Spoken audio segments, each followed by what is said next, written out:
And we are interviewing Major General Joseph McNeil. Joe, tell us something about your family background. My family grew up in the segregated South, a place called Wilmington, North Carolina. And they faced many challenges because of their race and background and culture. My great-great-grandfather, William McNeil, whose spouse Mary, together the two of them, they were free black people as opposed to slavery. They were ardent supporters of the Underground Railroad as free people to assist their brethren gain their freedom. Slavery was an evil. And racial segregation that existed after the Civil War was an evil. Let's make no mistake about that. So my parents had that going for them, and they were able to advance because of the sacrifices of their parents who endured in the face of hostilities around the Civil War. My mother and father migrated north to New York because of job opportunities. Life, when I came along, was segregated. So there were separate schools for whites and black children. There were separate theater entrances. Segregation existed in railroad depots and stations. Segregation existed on buses. Segregation existed on something as simple as going to the beach. Motels, hotels were segregated. Segregation existed around us. It was pervasive. It influenced most things that we had to do in life. It required for extraordinary strength on the part of many individuals to lead and care for their families. So you went from Wilmington, you went to college. Which college did you attend? I went to a school that went on to become the largest historical black college, North Carolina A&T. I became a physics major. I became interested in the Air Force. I became an Air Force ROTC cadet for 4 years. And then I was lucky enough to be commissioned at the end of those 4 years to be an officer and a gentleman. You became involved in the civil rights movement. How did that all come to pass? I had gone for winter break to New York to visit my parents, and I was coming back to North Carolina to go to school, and it occurred to me that when I was in New York, I had exposure to all opportunities. I could sit any place on the bus. However, the further south we went, I became one who was treated differently, and it bothered me. So in the Richmond bus terminal, I went to a whites-only counter and asked for a burger, and they told me that I had to go to the rear of the bus terminal to a little section reserved for blacks to go to a window and get sandwiches and then go eat it elsewhere. That made me very, very angry. And I was determined not to just sit there and be an angry observer on life, but I felt the need to do something. So I went back to campus and I convinced my 3 closest friends that it was time to stop talking. It's time for us to do something, to take this challenge on and change it. And if it required sacrifice and other things, we should meet those things and take them on. So we decided to do what became known as a sit-in. It was a non-violent protest. It influenced and impacted thousands of people. So the first student sit-in occurred in Greensboro, North Carolina, and I was a part of that leadership. Something I later on would look back with a great sense of pride. Were you fully aware of the risk involved in doing this? Somewhat, but not all the way. We were aware when a policeman approached us. It could have been an issue where he attacked us with his billy club. We were aware that we could have gone out of that store in pine boxes. You planned this. You planned to go in, you planned to be nonviolent. Why did you pick Woolworth? We were smart enough to make the determination that a national store was the place to start a protest because it was so pervasive. There were Woolworths in San Francisco, Boise, Idaho, New Mexico, Philadelphia, Atlanta. All these places had Woolworths. So if you're going to do something and influence people, you wanted to pick a national store where people in Harlem and Philadelphia and Washington, D.C. could support your effort. I guess, for the student today, Woolworth is something of the past. Woolworth's was a large company, and they went out of business in 1997. But could we not say that Woolworth was akin to, say, a Walmart today? It was the Walmart of its time. When you went into the store, you did something that I thought was really smart, and that is that you went and purchased a whole bunch of items. Why did you do that? We made those purchases to establish the fact that we were customers. When they responded to what we were trying to do and so that we couldn't, our response was that we've purchased items in the store already. What do you mean you can't serve us? You've just served us. So we wanted to clearly establish that point. When I think of Woolworths, what I think of the people surrounding the first day's activity, how they looked at amazement that the four black students from North Carolina A&T refused to get up and leave when they weren't served. People started to watch. The news media became aware of what was going on. How did the news media get involved? Because, again, that is another very smart approach. It happened after we'd finished sitting. The photographer from the Associated Press, Jack Mobies, fine gentleman, took the pictures of the four of us leaving the store. And Jack asked the question, he says, "Are you going to come back? Are you going to be here tomorrow?" And we said, "Yes, emphatically yes, we'll be here. And we're going to keep coming back until you serve us." There was an elderly white woman who I guess was 75 or 80, really elderly. And she was in the store, and she sat at the lunch counter 4 or 5 seats from where we were sitting, Frank McCain and I. And she watched us patiently for, I would say, 30 or 40 minutes. And people came, and the policeman came, and the store manager, all telling us to leave.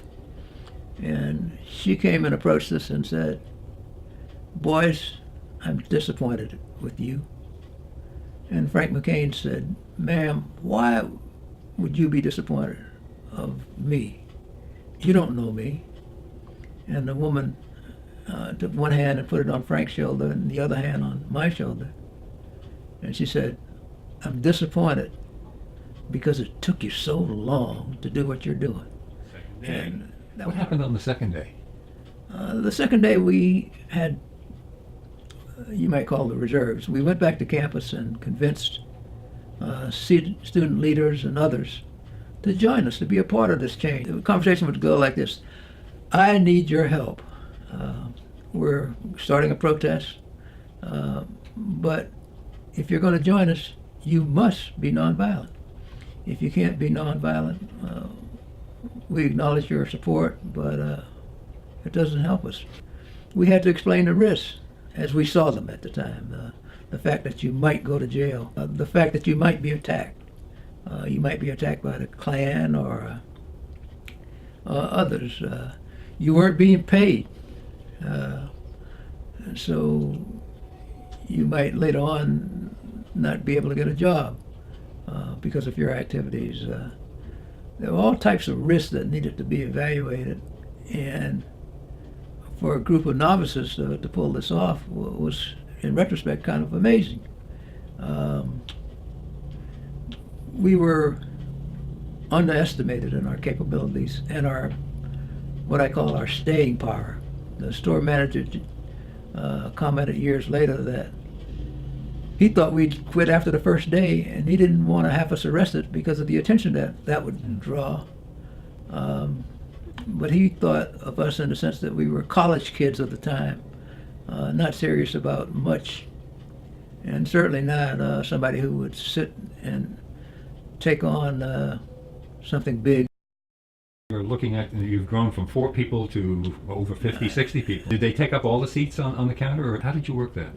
We took up most of the seats. The third day we took up all of the seats.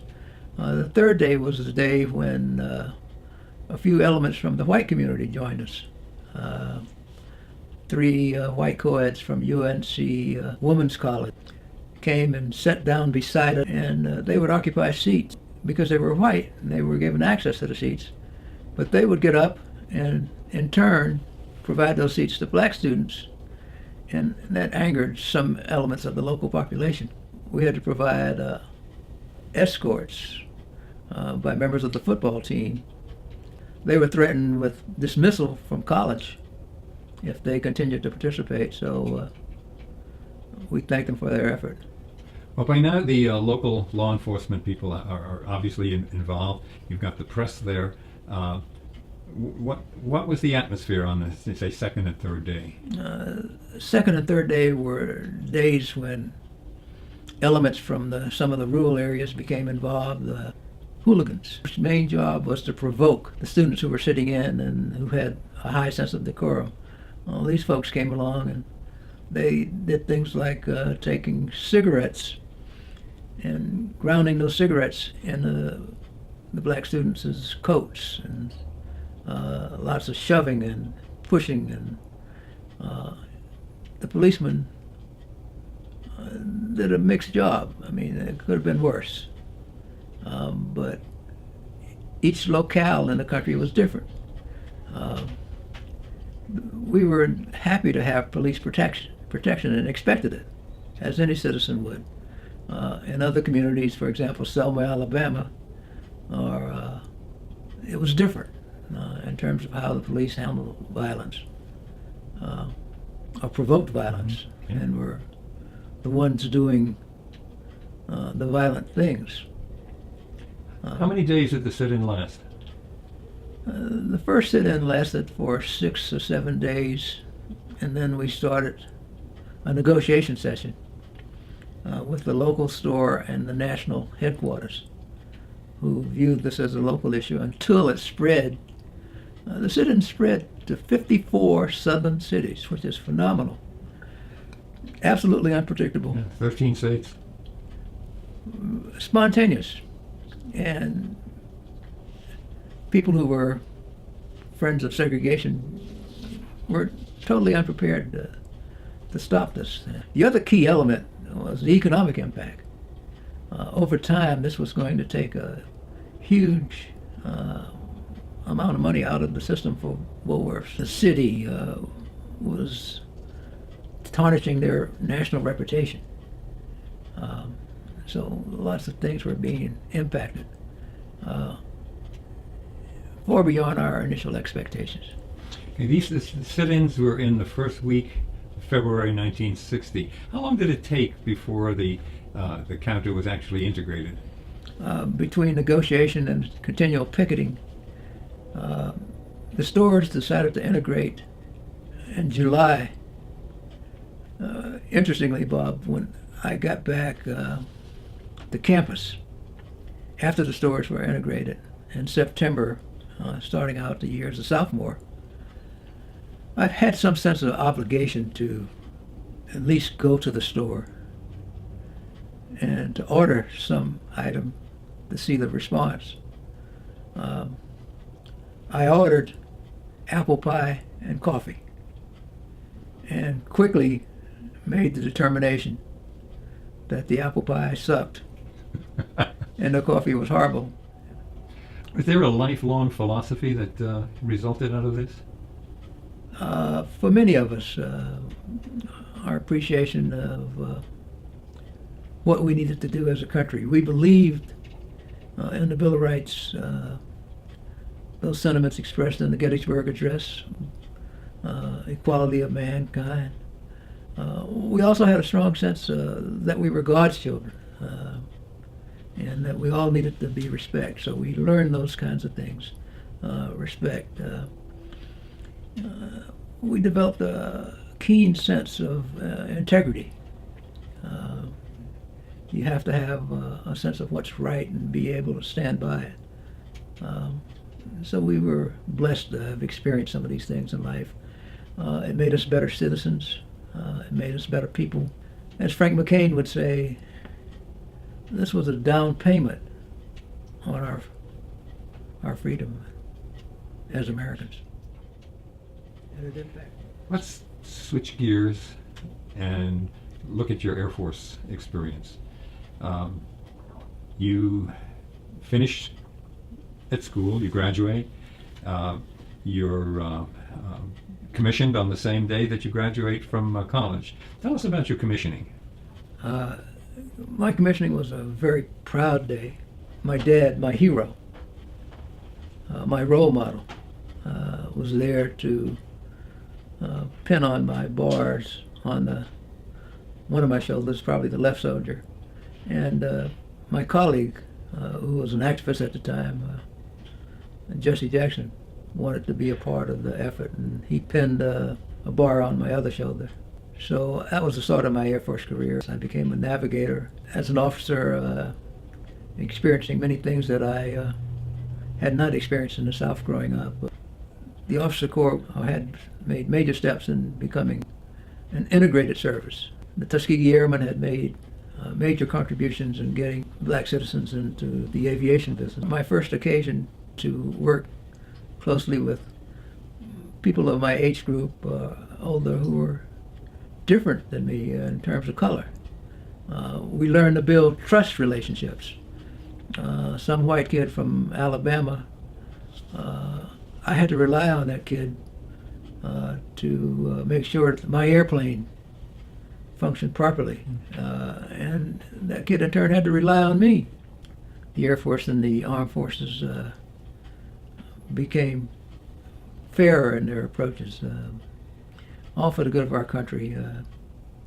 We learned to trust, and if there was an enemy we had to fight wars for, we put our lives on the line, just as white soldiers did. President Truman stopped segregation in the military in 1948, and as the years progressed, I think what happened is that there was a mindset change where, in my experience in the Air Force, it was people didn't care what your color was, what your nationality background was. What really counted was, can you do the job and can you be trusted to do the job? We have a much stronger military today because of the fact that we all, as you said, work together and depend on each other. So you went to navigation school, and then from there you went to survival training. Tell us a little bit about survival training. Survival training was unique in its days. We were at the early stages of becoming involved in Southeast Asia. But survival training was designed to prepare us to survive if we became captured by enemies. What I found interesting from my perspective of survival, simulated torture that we went through were much easier for me. My sit-in experiences. I had experienced harassment most of my life, so when they were trying to break my spirit, I had been through that. The Strategic Air Command was the command of prominence at the time that I was in, and our presence, the statement used to be, peace is our profession. We all felt that we were making a significant contribution to our country just by being there. Our presence and our ability to respond to hostilities. So you were in air refueling operations for 5 years, and then you decided to leave the Air Force, the active duty Air Force, and you went into the banking world? Went into the banking world, went on to graduate school, went on to become a citizen soldier, building on my background on active duty. I became involved for 34 years, much more than I really started out thinking would happen. Very gratifying. Great for me to grow as an individual. Great for me to be a leader. You're holding down a full-time civilian job, and then as an Air Force reservist, as a navigator, you had to maintain the same standards and the same number of flying hours and activities as your active duty counterparts.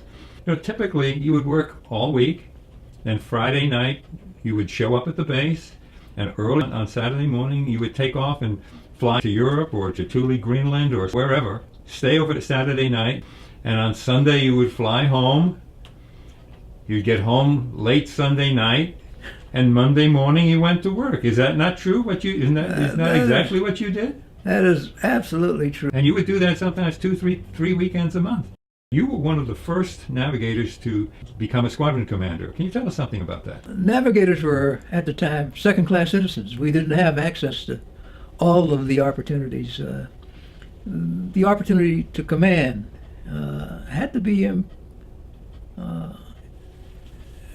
coming about because of laws, almost like the segregation thing. We had to get the laws on the books, and then we have to be affirmative in enforcing those laws and concepts. You had to start up the chain of command. That's becoming a flight leader, becoming a squadron commander. A squadron commander was probably my most enjoyable or meaningful job, because you have the opportunity to lead people, to work issues, to work problems. You at the ground level in terms of taking care of your troops. The next one was a wing commander, where you led and worked with people from different backgrounds, maintenance officers, security police. All these people were a part of the team, and as a wing commander, the senior leadership counted on you to make sure that all of the assets were used properly. Over 5,000 people reporting to you. Over 5,000 people in the 514th Air Force Base. The medical evacuation teams. When Jonestown, a national tragedy, occurred, the citizen soldiers responded and were there with the active forces. Anytime there was an element involving security and national security, the citizen soldiers were in a standby mode, ready to be full participants. Your accomplishments as a wing commander were recognized when you were promoted to general officer, brigadier general, and then ultimately a major general. As you look back at your career and your activities in the civil rights movement, your success in the business world, your achieving the rank of major general, what thoughts come to your mind as you look back on your accomplishments? I feel that I've been blessed to be a part of so many things that are meaningful, and to be involved in the early stages of making things happen. Fortunate to be the first in many endeavors. Fortunate to be a inspector with the FAA when I retired. To be a navigator in the FAA was unique. So I managed to serve both the military but also a civilian contributor. I feel blessed. I met some really good people. I think that it was appropriate for me to take a stand early on, to not just be an observer in life, watching things go by and not stepping up when injustice is done, but having made a difference. I got to wherever I got to, not solely on my efforts, but the help and understanding and mentorship provided by those who went ahead of me. Life's been good. You've been an outstanding role model. The nation is proud of you. Thanks, sir. Thank you very much.